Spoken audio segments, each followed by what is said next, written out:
Civil సర్వెంట్లే తలదించుకునేలా ముగ్గురు ఐపీఎస్లు వ్యవహరించారు. అందుకే ఆంధ్రప్రదేశ్ ప్రభుత్వం వాళ్ళ మీద సస్పెన్షన్ వేటు వేసింది. అయితే ఆ సస్పెన్షన్ వేటు అనేది ప్రొసీజర్ ప్రకారం జరగలేదు అనేది కొంతమంది వాదన.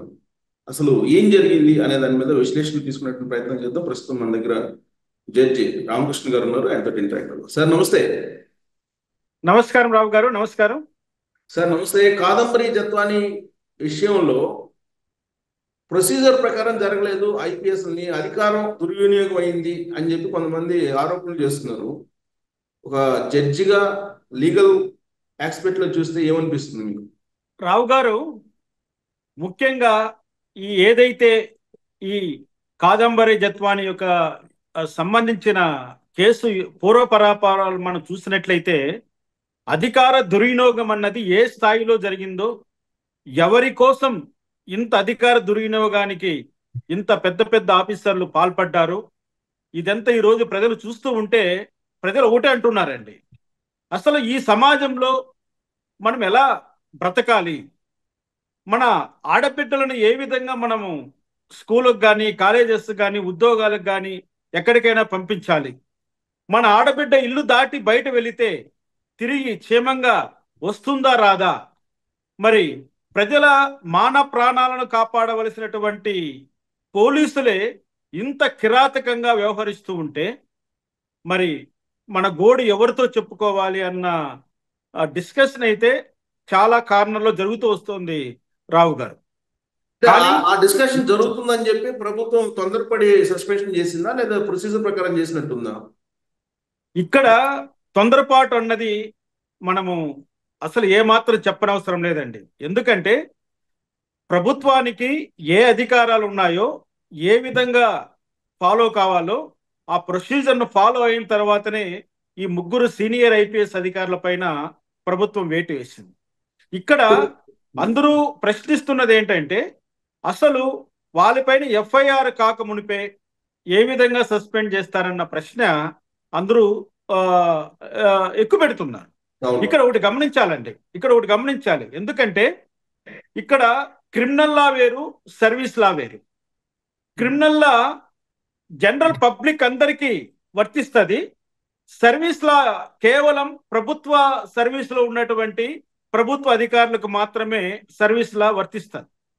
సర్వీస్ లా, క్రిమినల్ లా రెండూ కూడా ఒక్కొక్కసారి కలిసి ప్రయాణం చేస్తుంటాయి, ఒక్కొక్కసారి విడిపోయి వ్యతిరేక మార్గంలో కూడా పనిచేస్తూ ఉంటాయి. ఇక్కడ ఒకటి గమనించాలండి. చాలా వరకు చాలా కేసుల్లో సుప్రీంకోర్టు ఒకటే మాట చెప్పింది.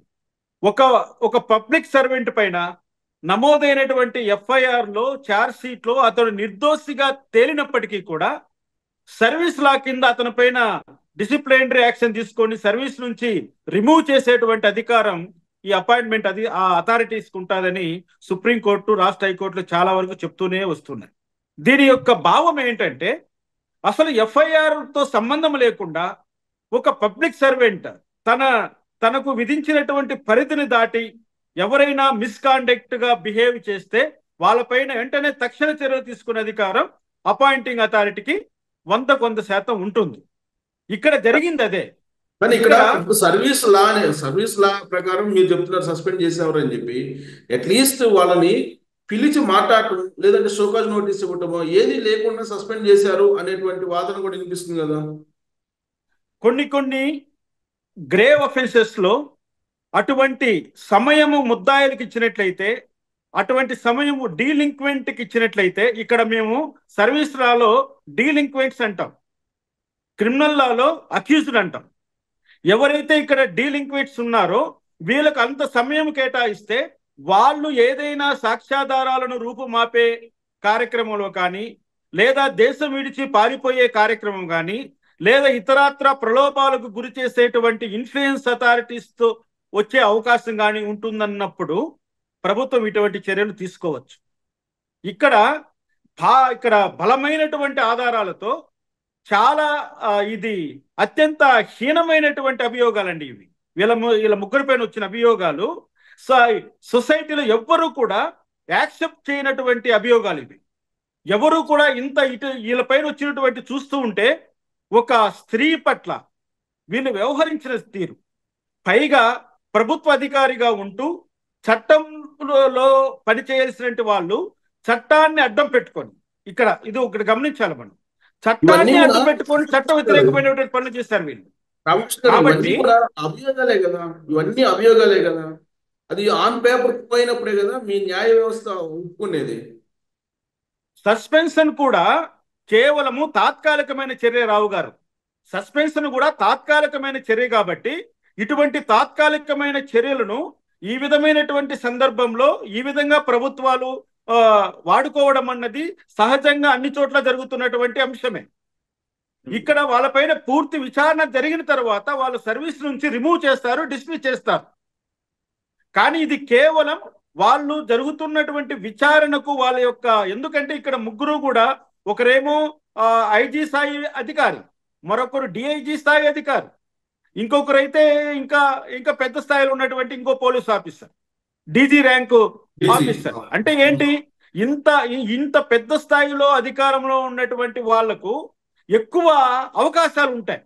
ఏంటి, సాక్షులను బెదిరించడానికి కానీ, ఉన్న సాక్ష్యాధారాలను తారుమారు చేయడానికి కానీ, లేకపోతే అందుబాటులో ఉన్నటువంటి ఇతరత్ర వాళ్ళ మీద అభియోగాలను రూపుమాపడం కానీ, కింది స్థాయి సిబ్బందిని వినియోగించడం కానీ, రకరకాలుగా వీళ్ళు అటువంటి పనులు చేసుకోవడానికి వాళ్ళకు 100కు 100% ఆస్కారం ఉంది. కాబట్టి ఇటువంటి వాళ్ళని తక్షణం సస్పెండ్ చేసి వాళ్ళపైన విచారణ చేయడం అన్నది చట్ట పరిధిలో జరుగుతున్నటువంటి ప్రక్రియే. ఇది చట్టం అనుమతించినటువంటి ప్రక్రియే. ఈ రోజు వాళ్ళు చట్ట వ్యతిరేకంగా చూసే వాళ్ళకి ఏమనిపిస్తుందంటే, వాళ్ళు ఐపీఎస్లు, సీనియర్ ఐపీఎస్లు పైగా వాళ్ళకి కనీసం మాట మాత్రమే పిలిచి మాట్లాడకుండా ఇంత దారుణం చేస్తారు, ఇది అధికార దుర్వినియోగం కాదా అనేటువంటి ఒక చర్చ నడుస్తుంది. వాళ్ళకేం చెప్తారు? ఇక్కడ వాళ్ళని పిలిచి మాట్లాడాలి అన్నది చట్ట పరిధిలో లేదండి. ఒకవేళ ప్రభుత్వం కానీ చర్యలు సానుకూలంగా కాకుండా నిదానంగా తీసుకుందామన్న ఆలోచనలో ఉన్నప్పుడు మాత్రము సోకాజ్ నోటీసులు ఇష్యూ చేయడం అన్నది పరిపాటి. పైగా వీళ్ళు యూపీఎస్సీ కంట్రోల్లో ఉంటారు. వీళ్ళపైన ఎటువంటి డిసిప్లినరీ చర్యలు తీసుకోవాలన్నా, వాళ్ళపైన ఎటువంటి డిపార్ట్మెంటల్గా ఏ యాక్షన్ తీసుకోవాలన్నా ఇది కేవలము మన రాష్ట్ర ప్రభుత్వం పరిధిలో ఉండేది అంశం కాదండి. ఇది మొత్తం అంతా కూడా union public service commission hand ఓవర్లో ఉంటుంది. కాబట్టి యూనియన్ సర్వీస్ కమిషన్కి వీళ్ళు సూచాయిగా ఒక ఇన్ఫర్మేషన్ పాస్ చేసి వీళ్ళను తక్షణము విధుల నుంచి పక్కన పెడతారు. దాని ముఖ్య ఉద్దేశం ఏంటంటే వీళ్ళ అధికార దుర్వినియోగానికి పాల్పడకుండా ఉండడం కోసం. పైగా ఇది it is a moral turpitude అంటాం మేము డిసిప్లినరీ లాంగ్వేజెస్ లో వాడినప్పుడు. The delinquent is committed the moral turpitude, a heinous crime. వీళ్ళు ఇక్కడ చేసింది చాలా హీనియస్ క్రైమ్, మోరల్ టర్పిట్యూడ్. అంటే ఏంటి, ఒక స్త్రీని అక్రమంగా నిర్బంధించి తప్పుడు కేసులు పెట్టి ఆమెను బాంబే నుంచి విజయవాడ వరకు తీసుకొచ్చి ఆమె నగ్న చిత్రాలు కూడా షూట్ చేశారన్నటువంటి అభియోగాలు ఉన్నప్పుడు వీళ్ళకి అటువంటి అవకాశం కల్పిస్తే వీళ్ళు ఏమైనా చేయగలరు. కాబట్టి ఇక్కడ ప్రభుత్వం యొక్క ప్రధాన ఉద్దేశం ఏంటంటే సాక్ష్యాధారాలు రూపుమాపకుండా, సాక్ష్యాధారాలను వీళ్ళు ఏమి ట్యాంపర్ చేయకుండా, సాక్షులను బెదిరించకుండా ఉండడం కోసం వాళ్ళకు ఉన్నటువంటి అధికార అనే పదాన్ని తాత్కాలికంగా తొలగించి పక్కన పెట్టి పూర్తి విచారణ చేస్తారు. సో దీనికి సంబంధించి జీవోలు రిలీజ్ చేశారు 1590, 1591, 1592. ఈ జీవోలు సీక్రెట్ అని చెప్తున్నారు. అలా సీక్రెట్ ఉంచొచ్చా? అలా ఉంచడం కూడా కరెక్ట్ కాదండి రావు గారు.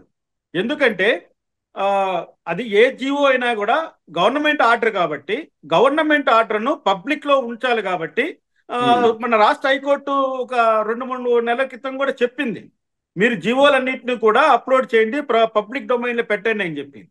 కానీ ఇవి వ్యక్తిగతమైనటువంటి సమాచారం ఉంది కాబట్టి అవి గోప్యంగా ప్రభుత్వం ఉంచిందని భావించవలసి వస్తుంది.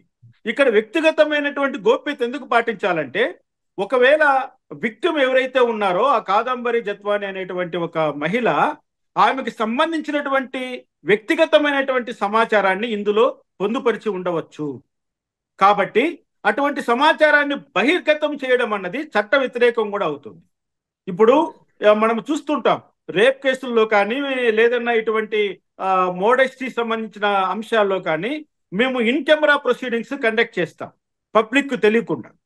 ఎందుకంటే ఆ స్త్రీ యొక్క ఔన్నత్యానికి, ఆ స్త్రీకి ఉన్నటువంటి గౌరవానికి భంగము కలగకూడదనే ఉద్దేశంతో ఆ యొక్క సమాచారాన్ని అంతా కూడా బయట ప్రపంచానికి తెలియనీయకుండా దాన్ని గోప్యంగా పెడతాం. ఆమె పేరు కూడా వాడడం తప్పే, కానీ ఇక్కడ మనం విచ్చలవిడిగా ఆ యొక్క విక్టిమ్ పేరును కూడా వాడేస్తున్నాం.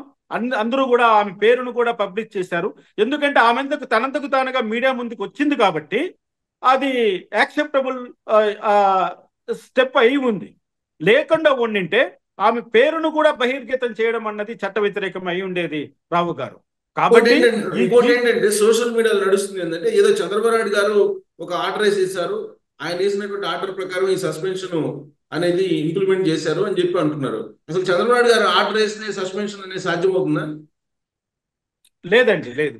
చంద్రబాబు నాయుడు గారు ఆ విధంగా ఆర్డర్ వేశాడు సస్పెండ్ చేయండి అనేది ఇదంతా సోషల్ మీడియా సృష్టించిన ఒక అంశం మాత్రమే.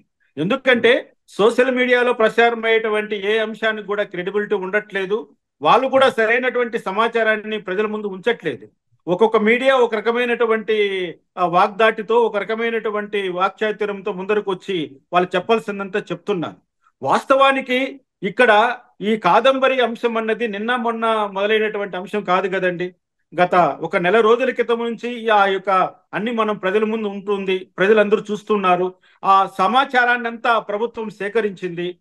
మీరు కూడా అసలు చాలా విచిత్రమైనటువంటి విషయాలన్నీ బయటకు వస్తున్నాయి. అంటే ఆమె మీద ఎఫ్ఐఆర్ కాకముందే ఎవరైతే ఈ కుక్కల విద్యాసాగర్ అనే వ్యక్తి ఇచ్చిన కంప్లైంట్ మీద ఆమెను ఎఫ్ఐఆర్ రిజిస్టర్ చేసి ఆమెను కోర్టు ద్వారా, కోర్టు పర్మిషన్ తోనే మేము ఇక్కడ తీసుకొచ్చాము, అంతా న్యాయ ప్రకారం జరిగిందంటూ ఈరోజు సాక్షి పేపర్లో కూడా నేను చూశాను.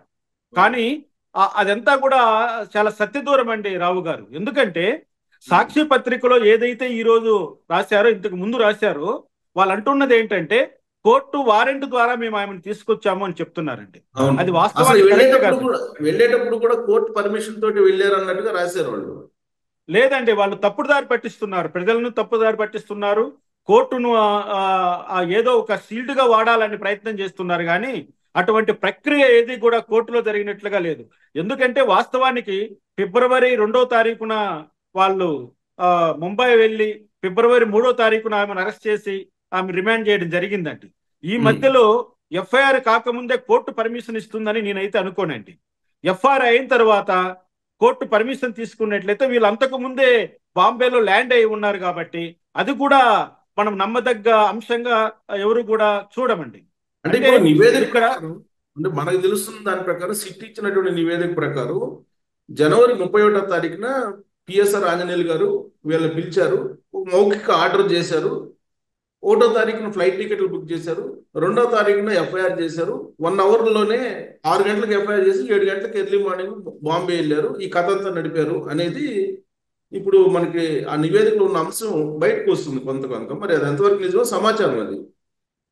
రావు గారు, ఇది మీరు చెప్పినటువంటి ఇది వాస్తవం. ఇదే జరిగింది కూడా ఇదే. అంటే స్వామి భక్తి పరాయణులైనటువంటి కొంతమంది ప్రభుత్వ అధికారులు, ఈ పిఎస్ఆర్ ఆంజనేయులు లాంటి వాళ్ళు ఈ విధంగా తమకున్నటువంటి అధికారాన్ని దుర్వినియోగం చేసి జగన్మోహన్ రెడ్డిని ఏ విధంగా వాళ్ళు సంతృప్తి పరిచారో మనం అన్ని ఒకటోటిగా చూస్తూ ఉన్నాం. ఇక్కడ జరిగింది కూడా అదే. వాస్తవానికి ఆయన పిఎస్ఆర్ ఆంజనేయులు ఏ స్థాయిలో ఉన్నప్పటికీ కూడా ఎఫ్ఐఆర్ కాకముందు ఆయన ఇంటర్ఫియర్ కావడం అన్నది it is out and out law. అందుకోసమే ఈరోజు ఆయన క్రిమినల్ మిస్కాండక్ట్ అని చెప్పి ప్రభుత్వం అతన్ని సస్పెండ్ చేయడం జరిగింది. అంటే ఎవరైతే పిఎస్ఆర్ ఆంజనేయులు అనే అతను తన వృత్తి ధర్మాన్ని పక్కన పెట్టి స్వామి భక్తి చూపించి అనవసరంగా ఒక మహిళను ఈ విధంగా వేధించడానికి ఆయన భాగస్థుడయ్యాడంటే ఇది ఏ మాత్రం క్షమించరాని పెద్ద నేరం అండి. ఖచ్చితంగా ఇవన్నీ కూడా రేపు పొద్దున విచారణలో తేలినాయంటే వీళ్ళు కేవలం సస్పెన్షనే కాదండి, వీళ్ళు సర్వీస్ నుంచి రిమూవ్ అయిపోయి వీళ్ళు జైలు పాలయ్యేటువంటి అవకాశాలు కూడా చాలా ఎక్కువ ఉన్నాయి రావు గారు ఇందులో. సార్, ఇప్పుడు పోలీసులు ఇన్వెస్టిగేషన్ పర్పస్ మీద ఒక ప్రాంతం నుంచి ఇంకో ప్రాంతానికి, అంటే ఒక స్టేట్ నుంచి ఇంకో స్టేట్కి వెళ్ళాలంటే కనుక ఖచ్చితంగా పర్మిషన్ తీసుకోవాలి అంటారు. ఎవరి దగ్గర పర్మిషన్ తీసుకోవాలి? ఆ పర్మిషన్ తీసుకున్న తర్వాత వెళ్ళాల్సిన అవసరం ఉందా టెక్నికల్ గా? రావు గారు, ఒక రకంగా ఒక పోలీస్ ఆఫీసర్ యొక్క పరిధి ఒక లిమిటెడ్ గా ఉంటుందండి. ప్రతి స్టేషన్ కు ఆ స్టేషన్ పరిధి అన్నది ఒక లిమిటెడ్ గా ఉంటుంది. కానీ నేరాలు పరిధి లేకుండా జరుగుతూ ఉంటాయి కాబట్టి ఏదైనా ఒక నేరస్తుణ్ణి తన పరిధిలో లేనప్పుడు వేరొక పరిధిలో ఉన్నటువంటి చోట అరెస్ట్ చేయాల్సి వచ్చినప్పుడు ఖచ్చితంగా పర్మిషను అక్కడ ఆ జ్యూరిడిక్షన్ సంబంధించినటువంటి ఆ మెజిస్ట్రేట్ యొక్క పర్మిషన్ తీసుకోవడం అన్నది చట్టంలో ఒక భాగం అండి.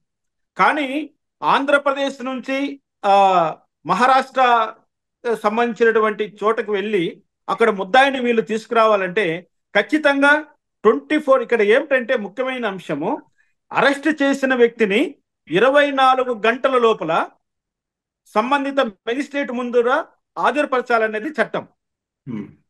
వీళ్ళు 24 గంటలు దాటిపోవచ్చు. ఎందుకంటే బాంబే నుంచి ఆంధ్రాకు వచ్చి ఆంధ్రాలో విజయవాడలో కోర్టు జడ్జి దగ్గరికి తీసుకెళ్లేసరికి 24 అవర్స్ దాటిపోవచ్చు.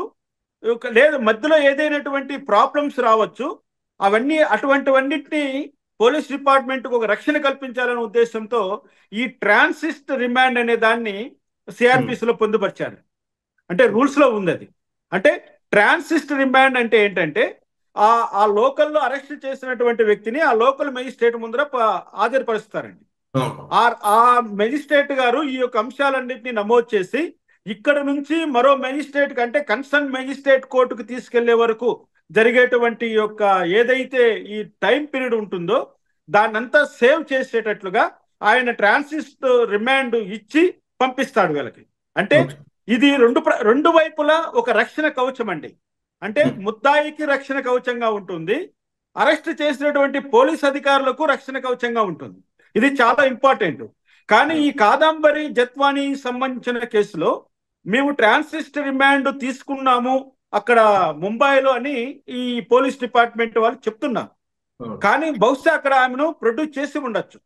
ఎందుకంటే వీళ్ళు ఆల్రెడీ ప్రీ ప్లాన్డ్ గా మొత్తం అంతా ఒక ఇదిగా ఏర్పడి వెళ్ళారు కాబట్టి అక్కడ ప్రొడ్యూస్ చేయడం అనేది జరిగి ఉండవచ్చు. ఆ రికార్డ్ అంతా ఇంకా ఇక్కడికి ట్రాన్స్ఫర్ కాలేదు మన విజయవాడ కన్సర్న్ కోర్టుకి. ఈ రికార్డ్ అంతా వచ్చిన తర్వాత ఛార్జ్ షీట్ అంతా చూసిన తర్వాత ఇప్పుడు ఏదైతే సిట్ అయితే ఉందో వీళ్ళు ప్రాథమికంగా విచారణ చేసిన దాంట్లో బయటపడిన అంశం ఏంటంటే వీళ్ళ పరిధిని దాటి వ్యవహరించారు. అంటే ఎఫ్ఐఆర్ నమోదు కాక మునిపే వీళ్ళు జ్యుడిషియల్ ప్రాసెస్ స్టార్ట్ చేశారు. ఇది చాలా ఆక్షేపణీయము, చాలా క్రిమినల్ యాక్ట్ అంటాం మేము. ఎందుకంటే ఈ మొత్తం కేసు వెనక సజ్జల్ జిందాల్ ఉన్నారు. సజ్జల్ జిందాల్ మీద ఆల్రెడీ కేసు ఉంది. ఆ కేసుకి ఈ కేసుకి టిట్ ఫర్ టాట్ అన్నట్టు చేశారని అంటున్నారు. ఇప్పుడు మళ్ళీ సజ్జల్ జిందాల్ మీద ఉన్నటువంటి కేసు ఏదైతే ఉందో జత్వాని విత్డ్రా చేసుకున్న కేసు అది మళ్ళీ రీవర్క్ అవుతుందా ఇప్పుడు? అంటే ఆ జత్వాని గారు జిందాల్ పైన పెట్టిన కేసు రేప్ కేసు అండి. అది వాస్తవానికి అందులో ఏం జరిగిందంటే ఆమె విచారణకు హాజరు కాలేదని చెప్పి ఆ కేసు క్లోజ్ చేస్తున్నారు. ఆమె ఎందుకు విచారణకు హాజరు కాలేకపోయింది? తను ఆంధ్రప్రదేశ్లో జ్యుడిషియల్ రిమాండ్ లో ఉంది కాబట్టి అక్కడ విచారణకు హాజరు కాలేకపోయింది. అది ఆమెంతకు ఆమె వాలంటరీగా చేసినటువంటి యాక్ట్ కాదు. అది యాక్ట్ ఆఫ్ గాడ్. ఇప్పుడు ఇక్కడ ఐపీఎస్ ప్రెజర్ చేసి కేసు విత్డ్రా చేసుకునేలాగా కాదంబరి మీద ప్రెజర్ చేశారనేది ఇంకొక ఆరోపణ కూడా ఉంది కదా. అది వాస్తవం కాబట్టి ఆ విధంగా ఆమె పైన అంటే నీ పైన ఇంకొక క్రిమినల్ కేసులు పెడతాము, మీ కుటుంబ సభ్యులను కేసులు ఇన్వాల్వ్ చేస్తాము, మిమ్మల్ని వేధిస్తాము, అనేక రకాలుగా మిమ్మల్ని ఏదైనా చేస్తామని ఒక పోలీస్ అధికారి బెదిరించి ఆమె దగ్గర ఆ క్రిమినల్ కంప్లైంట్ ప్రాసెస్ కాకుండా చేశాడు కాబట్టి it is one kind of an offence. ఇది న్యాయ ప్రక్రియలలో జోక్యం చేసుకోవడం అవుతుంది ఒక రకంగా. అంటే ఎవరైనా ఒక క్రిమినల్ కంప్లైంట్ విత్డ్రా చేయడం కోసము ఫోర్స్ ఉపయోగిస్తే అది కూడా అఫెన్స్ అది. కాబట్టి ఇప్పుడు వీళ్ళు ఏదైతే ఉన్నారో ఈ ముగ్గురు ఐపీఎస్ ఆఫీసర్లు వీళ్ళు చేసిన నేరం అతి చిన్న నేరం కాదండి.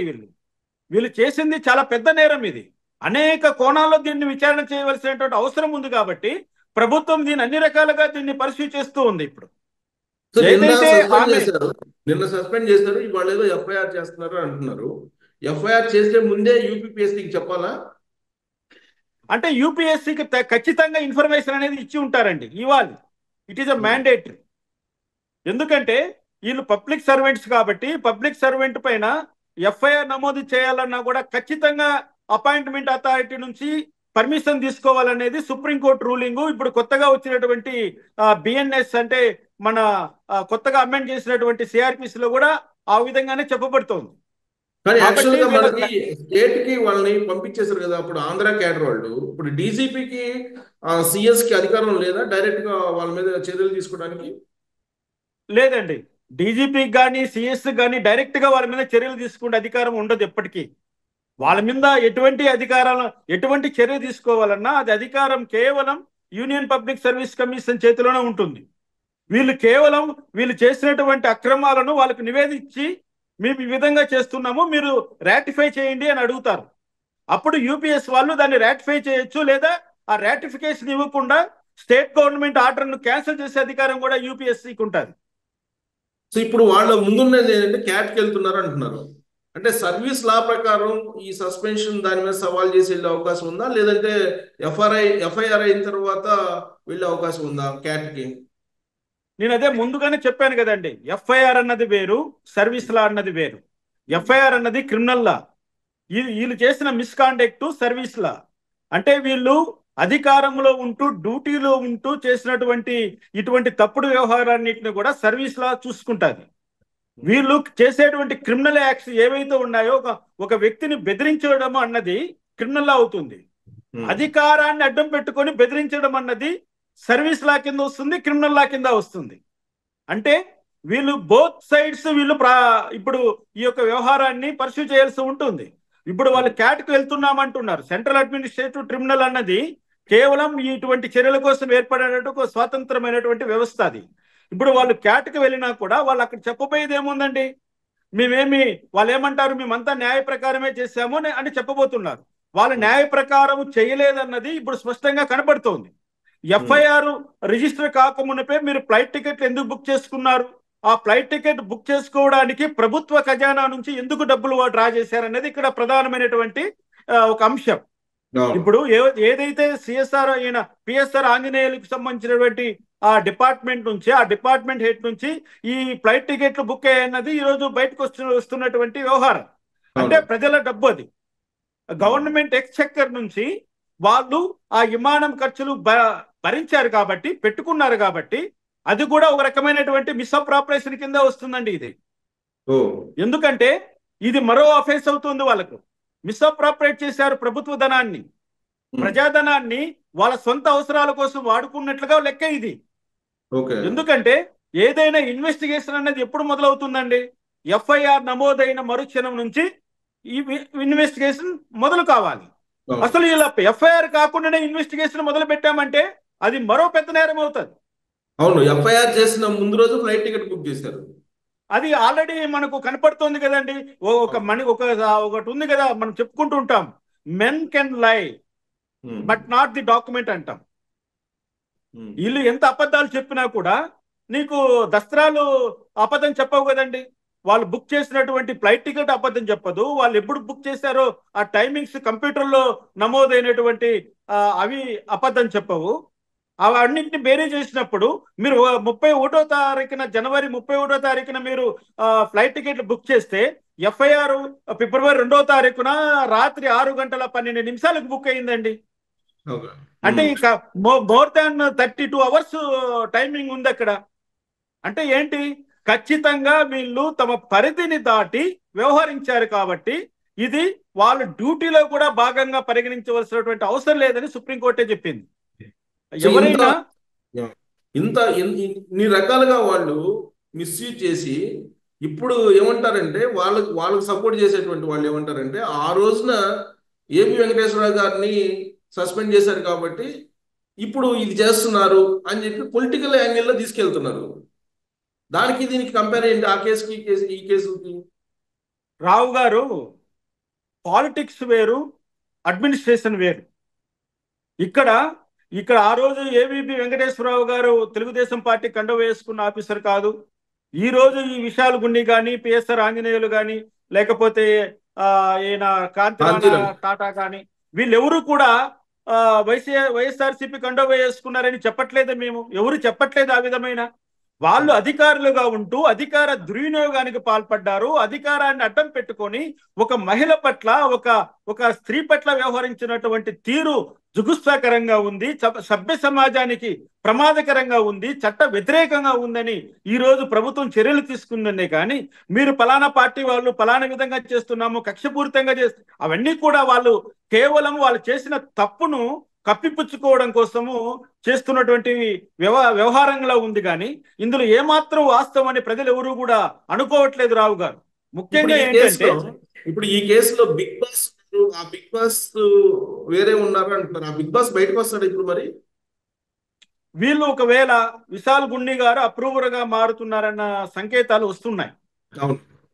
ఒకవేళ విశాల్ గుండి గారు తన విచారణలో, తన స్టేట్మెంట్ లో లేదా క్యాట్కి వెళ్ళిన తర్వాత ఎక్కడో ఒక చోట మేము ప్రభుత్వం ఒత్తిడి వల్లనే మేము ఈ విధంగా చేయాల్సి వచ్చిందని ఒక మాట అన్నారంటే, ఆనాడు ఉన్నటువంటి హోమ్ మినిస్టర్ కానీ, ఆనాడు ఉన్నటువంటి చీఫ్ మినిస్టర్ కానీ, ఆనాడు ఉన్నటువంటి హోంశాఖ సంబంధించినటువంటి సలహాదారులు ఎవరైతే ఉన్నారో వీళ్ళందరూ కూడా అందులో భాగమవుతారు. ఎందుకంటే ప్రభుత్వం ఒత్తిడి చేస్తేనే ప్రభుత్వ అధికారులు ఈ విధంగా వ్యవహరించడానికి అవకాశాలు ఉన్నాయన్నది జగమెరిగిన సత్యం. దాన్ని ఎవరు కాదనలేం మనం. అంటే ఇక్కడ తప్పు చేసిన వాడి కంటే తప్పు చేయించిన వాడే ప్రథమ ముద్దాయాన్ని ఏదైతే న్యాయ సూత్రాలు చెప్తున్నాయో ఆ సూత్రం ప్రకారము ఆనాటి హోమ్ మినిస్టర్ గారి నుంచి, ఆనాటి చీఫ్ మినిస్టర్ గారి నుంచి, ఆనాటి సజ్జల ఎవరైతే సలహాదారులు ఉన్నాడో వీళ్ళందరూ కూడా ఒకే ప్రేమలోకి వస్తారు రావు గారు. ఇప్పుడు ఏంటి, పిఎస్ఆర్ ఆంజనేయులు నిఘా అధిపతి ఆయన చెప్పారు కాబట్టి మేము చేసామని చెప్పి కాంతిరాణ తాత అలాగే గున్ని అంటున్నారు. పిఎస్ఆర్ ఆంజనేయులు చెప్పాలిగా ఆయన ఎవరు చేయమన్నారు అనేది. ఇప్పుడు ఒక్క అంశం బయటకు వచ్చిందంటే దాన్ని పట్టుకొని ఫర్దర్ ఇన్వెస్టిగేషన్ జరుగుతుంది. ఎక్కడో ఒక ఎముక దొరికితే, ఒక ఎంట్రుక దొరికితే దాన్ని పట్టుకొని చనిపోయిన వాడు ఎవడు, చనిపోయిన వాడి యొక్క వయసు ఎంత, చనిపోయింది మహిళనా లేకపోతే పురుషుడా, లేకపోతే చంపబడ్డ ఆయుధం ఏంటి, అది పాయిజన్తో చచ్చాడా లేకపోతే ఇంకో రకంగా చచ్చాడని చెప్పగలుగుతున్నటువంటి సైంటిఫిక్ మెథడ్స్ ఉన్న ఈ రోజుల్లో ఒకవేళ గున్ని గారు మా పిఎస్ఆర్ ఆంజనేయులు చెప్పాడంటే దాన్ని యాక్సెప్ట్ చేయరండి. ఎందుకంటే ఆయన కేవలం ఇంటెలిజెన్స్ చీఫ్ మాత్రమే. ఇతనికి ఎవరైతే ఈయన చెప్తున్నాడే కమిషనర్ ఆఫ్ పోలీసుకు పై అధికారి కాదు. ఆయన ర్యాంకు ప్రకారము పెద్దవాడు కావచ్చు కానీ ఇక్కడ హైరార్కీలో ఆయన నీకంటే పెద్దవాడు కాదు కదా. కాబట్టి తప్పకుండా ఇక్కడ ఒకవేళ పిఎస్ఆర్ ఆంజనేయులు నాకు చెప్పాడన్నా కూడా అప్పుడు గున్ని గారు తప్పు చేసినట్లే లెక్క, ఆయనంతకు ఆయన తప్పును అడ్మిట్ అయినట్లు లెక్క. కాబట్టి ఇక్కడ మనకు బయట ప్రపంచంలో మనం మాట్లాడుకునే మాటలకు చట్ట పరిధిలో ఉన్నటువంటి అంశాలకు చాలా తేడా ఉంటుంది రావు గారు.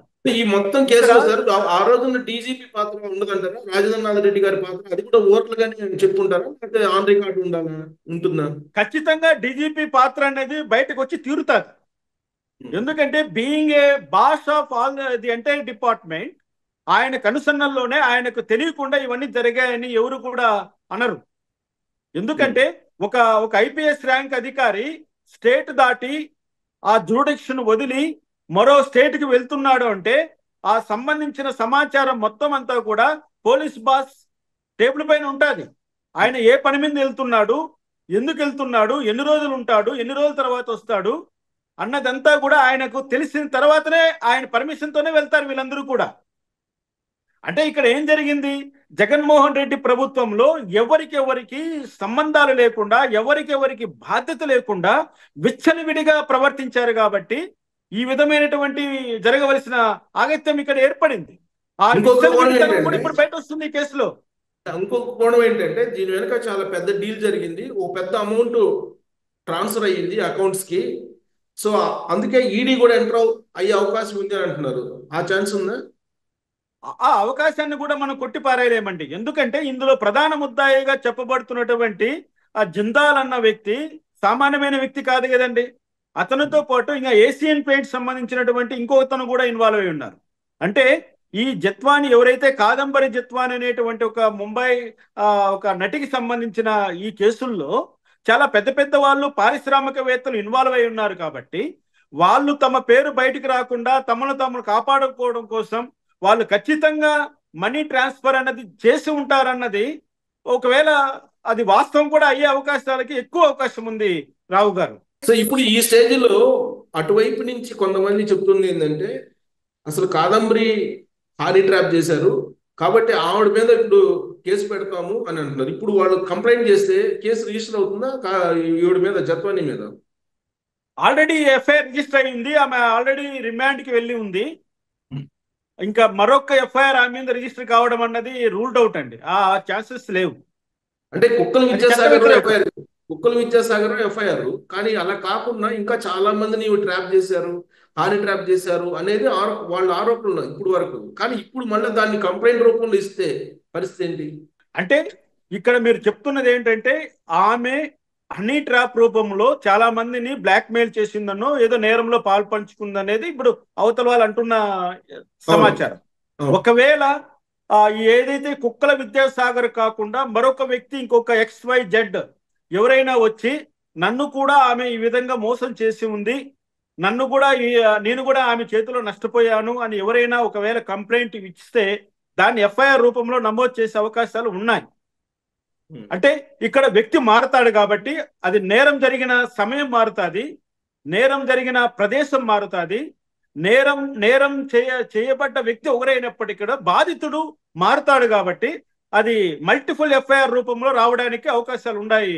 రావు గారు కావచ్చు. మరొక అంశం ఏంటంటే ఇప్పుడు పిఎస్ఆర్ ఆంజనేయులు గారు కానీ, లేదంటే గున్ని కానీ, లేదా కాంతినారాయణ టాటా కానీ, వీళ్ళ కెరీర్ మొత్తం మీద అక్కడక్కడ కొన్ని రకాల మిస్యూజులు చేస్తున్నారు.